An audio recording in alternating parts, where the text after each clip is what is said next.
Babala sa din mga kabayan, welcome back po sa aking channel, OFW KSA. So panoorin po natin mga kabayan ang babala ng Bureau of Immigration para sa ating mga pasahero at sa ating mga kapwa OFW ng papauwi ng Pilipinas. So ano ba ito mga kabayan?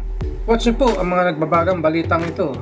Nagbabala ang Bureau of Immigration laban sa mga peking e-travel website na naniningil. Scam po yan dahil walang binabayaran sa lehitimong e-travel website ng gobyerno na required fill upan ng mga pasaherong papasok ng bansa.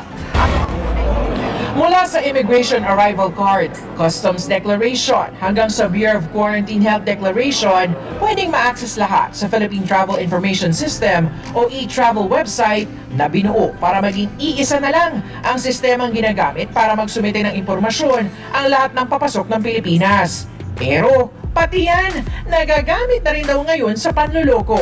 Babala ng Bureau of Immigration, may mga nagsulputang mga peking e-travel websites na nambibiktima at namemera umano ng mga pasaherong papasok ng Pilipinas. Ang siste, nagkukunwari ang mga ito na opisyal na e-travel website ng pamahalaan at naniningil ng mula 3 hanggang mahigit 5,000 piso. Iba't iba po yung presyo, as much as $100 ang sinisingil po nitong mga e-travel websites na to. Kinukuha po ang information ng mga individual na nagsusulat dito.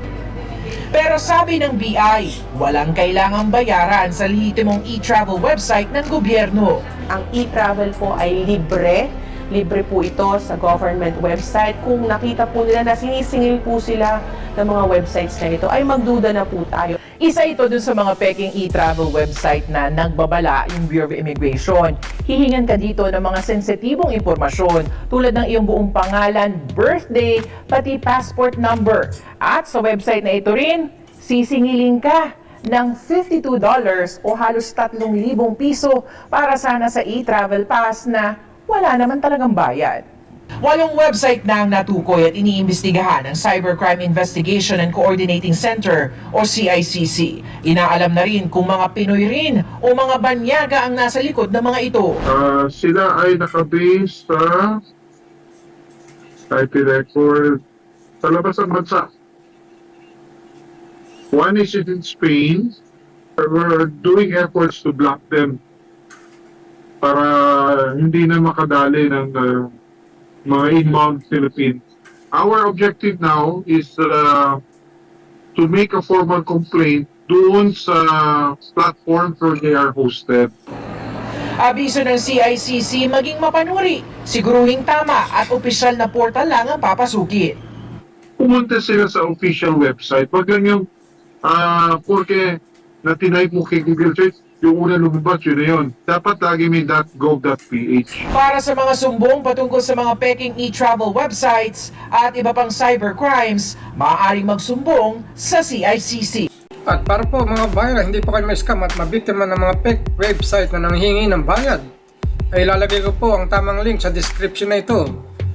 Pati ang mga tutorial ko sa pag-register sa e-travel registration.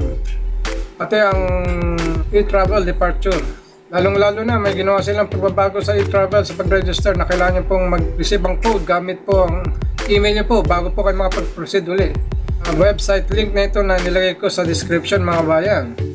So sana po may mga nakakuha po kayo ng idea sa aking video na ito para po hindi po kayo mahirapan sa pag-rehistro sa e-travel mga kababayan. At para sa mga bagong manonood, please like and subscribe and click the notification bell para updated po kayo sa aking mga video ilalabas mga kabayan.